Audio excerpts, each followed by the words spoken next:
साथियों, अब हम बढ़ते हैं एक नए टॉपिक की तरफ जो कि पीजी लेवल का जो पार्ट है आपके आरपीएससी फर्स्ट ग्रेड के अंदर, उसकी तरफ। अब इसमें मैं ले रहा हूं सबसे खास बात, Legendre's differential equation, associated Legender differential equation, Bessel function, generating functions और पीएनएक्स और क्यूएनएक्स। सबसे खास जो लास्ट वाली बात मैंने बोली, जो कि सबसे पहले मैं ले रहा हूं, पीएनएक्स और क्यूएनएक्स। ये पीएनएक्स और क्यूएनएक्स अगर आपको निकालना आ गया और इनके बीच में रिलेशन निकालना आ गया तो आपका आरपीएससी में क्वेश्चन बिल्कुल करेक्ट हो जाएगा। ये वीडियो अगर आप कोई एमएससी के स्टूडेंट्स हैं या इंजीनियरिंग के स्टूडेंट्स हैं तो उनके लिए भी बहुत ज्यादा इंपॉर्टेंस रखता है। लीजिए, मैं बिना किसी औपचारिकता के आपके काम की बात शुरू करता हूं। सबसे पहले मैं लेता हूं लीजेंडर्स डिफरेंशियल इक्वेशन, जो आपके सिलेबस में साफ साफ दे रखा है। तो आपको कितना पढ़ना है और क्या क्या आपके लिए जरूरी है, मैं उतनी ही चीजें यहां ले रहा हूं। ज्यादा डिटेल में मैं नहीं जाऊंगा क्योंकि ये पूरा पावर सीरीज से सोल्व होता है। तो पावर सीरीज को पूरा सोल्व करने का आपका काम नहीं है, आपके लिए केवल इतना ही है जितना मैं बता रहा हूं। देखिए, सबसे पहले लीजेंडर्स डिफरेंशियल इक्वेशन क्या है, मैं वो सबसे पहले लिख लेता हूं। 1 minus x square y double dash minus 2x और y dash plus n into n plus 1 y equal to 0। ये आपके लीजेंडर्स डिफरेंशियल इक्वेशन है। सब कुछ इसी के इर्द गिर्द चलता है। एक छोटा सा टॉपिक आगे और आएगा, एसोसिएटेड लीजेंडर्स डिफरेंशियल इक्वेशन। तो पहले मैं इसकी बात करूं, ये अगर क्लियर हो गया तो वो भी हो जाएगा। अब यहां जो पार्ट दे रखा है, वैसे यहां पर इसे कहा जाता है P0x, P1x और P2x। लेकिन हम डायरेक्ट से सॉल्यूशन में क्या क्या आता है जो बात कर रहा हूं मैं, हम इसमें फर्स्ट स्टेप में तो क्या करेंगे, let y equal to sigma r equal to 0 to infinite AR x power k minus r। ये हम इसका सॉल्यूशन मान करके और y यहां पर पुट करेंगे, y डैश यहां पुट करेंगे, y डबल डैश यहां पुट करेंगे और इससे इसका जो हमारा सॉल्यूशन बनेगा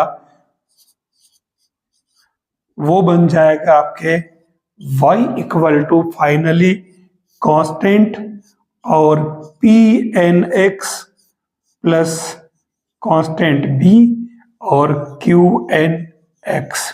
ये आपके इसका फाइनल सॉल्यूशन होगा। अब pnx और qnx, इन दोनों के लिए जो फॉर्मूले इस टर्म से डिराइव किए गए हैं अलग अलग बुक्स के अंदर, बहुत ज्यादा कॉम्प्लिकेट होंगे। तो मैं उन पैटर्न्स को नहीं लूंगा जिसमें आप उलझे। आपको आपका क्वेश्चन सही करना है, हम उसकी तरफ चलते हैं।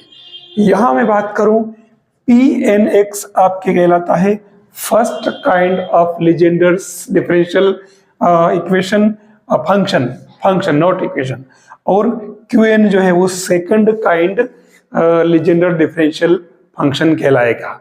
ठीक है, ये दोनों ही फर्स्ट और सेकंड। आपका इस पूरे टॉपिक के अंदर जो कुछ सिस्टम है वो केवल इस pnx और qnx का है। हम पहले pnx निकालते हैं जिसमें p1, p0x, p1x, p2x, p3x निकालना पहले सीख लेते हैं, जिस पर डायरेक्ट सवाल बनता है। अब इसी में एक पार्ट और आता है, ये मैं pn और qn की बात करूं उसके पहले, क्योंकि pnx इस डिफरेंशियल इक्वेशन का एक सॉल्यूशन है। ठीक है, और इस वजह से हम इसमें जो अपना अगला जो एक पार्ट आ रहा है वो क्या है, एसोसिएटेड लीजेंडर डिफरेंशियल इक्वेशन या पॉलिनोमियल। तो उसमें क्या होता है कि ये pnx इसका एक सॉल्यूशन है, तो उस केस में हम इसी इक्वेशन को इस तरीके से भी लिख सकते हैं p double dash x n minus 2x p n dash x plus n into n plus 1 और ये p N x equal to 0। ये जो आपके सिलेबस में दे रखा है डायरेक्ट कि एसोसिएटेड लीजेंडर पॉलिनोमियल, तो ये आपके इसी का एक पार्ट है। केवल वाई डेज और Y double days, Y days और वाई को इन P N double days dash और पी एन एक्स से रिप्लेस कर देना, तो ये आपके एसोसिएटेड लीजेंडर पॉलिनोमियल आ जाएगा। हम इसको यूज करेंगे नेक्स्ट वाले पार्ट में, लेकिन अभी मैं बात करूंगा पी एन एक्स कैसे निकालें, ठीक है, जिसमें पी एन की वैल्यू आप 0 1 2 3 पुट करोगे तो कैसे निकालेंगे, ये मैं अगला पार्ट ले रहा हूं इसी में। इसके लिए आपको रोड्रिक्स फॉर्मूला यूज करना पड़ेगा, जो सबसे इजी काम कर देता है अपना। ये फॉर्मूला क्या है, बस इसी को आपको याद रखना है।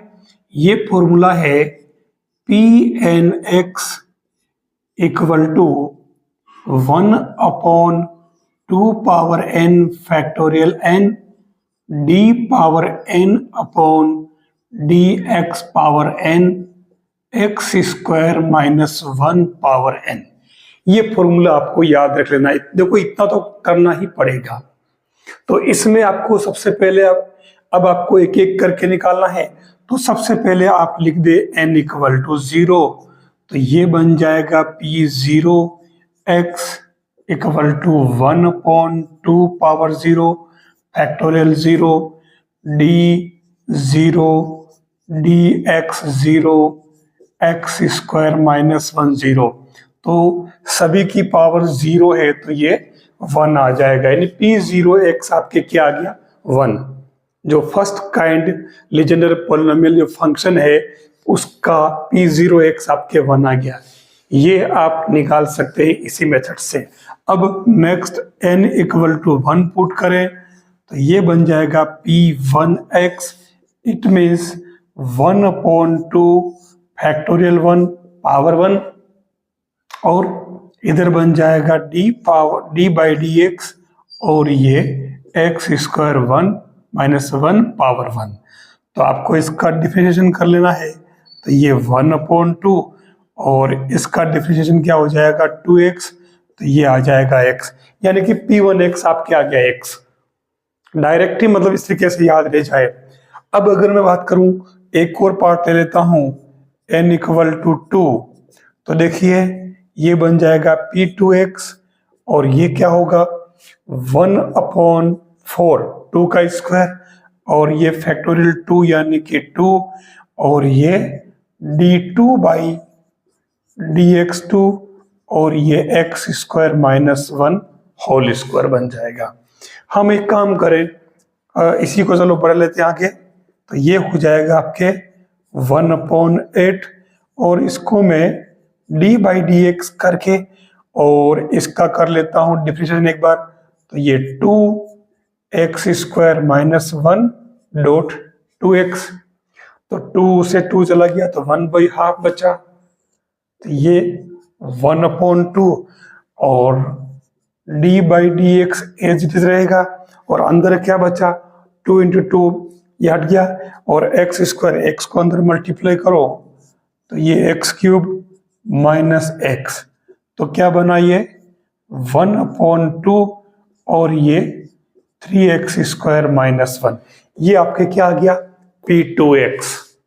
ठीक है, ऐसे आपको आगे से आगे निकालना है p3 p4 p5 p6। Next हम p3 निकाल लेते हैं, तो ये p3n इसमें क्या बन जाएगा आपके, ये हो जाएगा n इक्वल टू 3, तो इससे आपके बनेगा ये p3x equal to 1/2 power 3 factorial 3 d cube upon dx cube और ये x square minus 1 power n बन जाएगा। अब इसको अपन 3 पार्ट में ले लेते हैं। सबसे पहले तो ये 1/8 ये बन जाएगा 6 और मैं इससे n की जगह क्या पुट करना है 3, तो ये d2/dx2 मैं अलग से ले लेता हूं और इसका मैं इंटीग्रेशन का डिफरेंशिएशन कर लेता हूं। क्या बनेगा, ये बन जाएगा 3x² - 1 होल स्क्वायर और ये 2x। कोई जल्दबाजी नहीं करें क्योंकि तुरंत मिस्टेक होती है। d²/dx² और ये 3 और 2 दोनों बाहर आ जाएगा तो ये यहाँ पर 6 बन जाएगा और ये इसको खोल लें आप तो ये क्या बनेगा x4 - 2x² + 1 और बाहर x, तो 1/8 d2/dx2 और ये बन जाएगा x⁵ - 2x³ + x। ठीक है, बस अब इसका एक बार फिर से कर लीजिए तो 1/8 और अब की बार d/dx बार रहने दीजिए और एक बार इसका कर दीजिए डिफरेंशिएशन, तो 5x4 - 6x² + 1।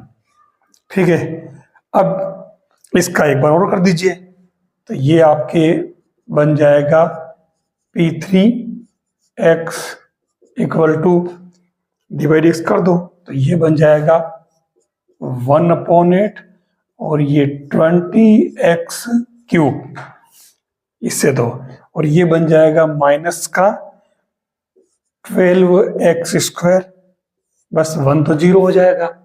तो फाइनली इसका आंसर क्या बनेगा, ये 4 से कैंसिल हो रहा है तो 2 बाहर ले लो और ये 4 जो ये 5x³ - 3x² ये आ जाएगा आपके p3x। इसी तरीके से p4x आपको फाइंड करना है। ये वैल्यू आपको कम से कम p5 और p6 तक निकाल लेनी है और हो सके तो ये हायर वैल्यू आपको एग्जाम में याद रखनी, नहीं तो आप निकाल भी सकते हो, कोई ज्यादा देर नहीं लग रही है। क्योंकि इसके क्वेश्चन किस तरीके से पूछे हैं आप पेपर उठा के देख लेना। उसने पूछा है कि अगर px और qx ये फर्स्ट काइंड और सेकंड काइंड लीजेंडर पॉलिनोमियल हो तो आपको फाइंड करना है p3x q4x - p4x q3x की वैल्यू क्या होगी। इस टाइप का क्वेश्चन पूछा है तो इसके लिए आपको क्या चाहिए, इसके लिए आपको p3 चाहिए और p4 चाहिए। तो p3 अपन ने ये निकाल रखा, p4 आप इस तरीके से निकाल लोगे। अब आपके सेकंड काइंड जो q3 जिसको अपन कह रहे हैं q, उसके लिए आपको मैं अलग से बता रहा हूं जिसकी वैल्यू आपको कैसे निकालनी है नेक्स्ट में बताऊंगा मैं। अभी मैं इसको पूरा करता हूं। वैसे तो मैंने देखो pnx की वैल्यू निकालने का तरीका बता दिया, लेकिन जो फर्स्ट काइंड लीजेंडर पॉलिनोमियल है फंक्शन है उसके लिए जो मैंने कहा था कि अपन विस्तार से भी निकाल सकते हैं, तो उसके लिए आप ये वाला फॉर्मूला भी यूज कर सकते हैं। pnx sigma r = 0 to n/2 -1 power r factorial 2n - 2r ऊपर तो और पावर x की पावर n - 2r। अब नीचे क्या क्या देखना, 2 power n factorial r factorial n - 2r और फैक्टोरियल n - r ये फॉर्मूला। और इसमें भी शर्त जुड़ी है कि n/2 क्या लिया जाएगा, n/2 n/2 ही लेना है जब n आपके सम हो इवन, और n-1/2 लेना है जब आपके n ओड हो। तो ये शर्त आपको ध्यान में रखनी पड़ेगी। इससे भी आप p0, p1, p2, p3, p4 सब निकाल सकते हो, लेकिन ये फॉर्मूला हो सकता है आपको याद रहे न रहे, कॉम्प्लिकेशन बढ़ जाए, तो मेरे हिसाब से इसको याद नहीं करना चाहिए। रोड्रिग्यू फॉर्मूला जो है उसी से p0, p1, p2, 3 सब निकाल लेना चाहिए। मैं एक बात कहना चाहूंगा, मैथ्स अथाह सागर है। और कितनी बार हम, जिसे मैंने ये वाला फॉर्मूला पहले नहीं बताया, तो हमारे मन में ये रहता है कि अरे ये चीजें सर को नहीं आती होगी, तो इसलिए मतलब इन्होंने ये नहीं बताया, नहीं बता दिया। कितनी बार क्या होता है, हमें स्मार्ट वर्क करना है, दुनिया भर की चीजें, क्या हम सब उन्हीं करने बैठेंगे क्या? हमें कितना चाहिए हम उतना ही लें, बाकी तो जितना चाहे तो जीवन भर करते रहिए काम, आप कभी मैथ्स खत्म नहीं होगी। क्यों हम बारी भरकम कैलकुलेशन में घुसे? हमारा काम जिससे चल जाए हमें उसकी तरफ बढ़ना चाहिए। कौन कौन से फॉर्मूले याद रखोगे, कौन कौन से छोड़ोगे, दुनिया भर के फॉर्मूले हैं। तो इसलिए आपको जो इजी लगे वो पहले यूज करना चाहिए। ऐसा नहीं, हमें किसी की परीक्षा लेने की कोशिश नहीं करनी चाहिए। परीक्षा लेनी है तो खुद की लेनी है कि हम कितना सीख चुके हैं, और जो हमारा टारगेट है उस टारगेट को हमें पाने के लिए मैं कितना कर चुका हूं वो हमें देखना है। अगर ये सोच रखी है तो हम जरूर सक्सेस हो पाएंगे। बात ये नहीं कि हमें कितना आता है और कितना हम नहीं कर पा रहे, ये यहाँ कोई मायना नहीं रख रहा है। तो हमें केवल उतना ही पढ़ना है जितना बता रहा हूं आपको, आपका क्वेश्चन से करना है। सक्सेस हो गई तो दुनिया कहेगी कि आपने तो बहुत मेहनत की है, और अगर सक्सेस नहीं हुए तो आप दुनिया को नहीं कहते फिरोगे कि हमने तो वो फॉर्मूले याद किए, वो डेरिवेशन की, ये सब कर लिया, फिर भी हमारा सिलेक्शन नहीं हुआ। ये चीजें वहां कोई मायने नहीं रखती। तो हमें दुनिया की तरफ भी ध्यान नहीं देना है, हमें तो हमारे वर्क पर, और वो भी स्मार्ट वर्क हो, इस पर ध्यान देना है।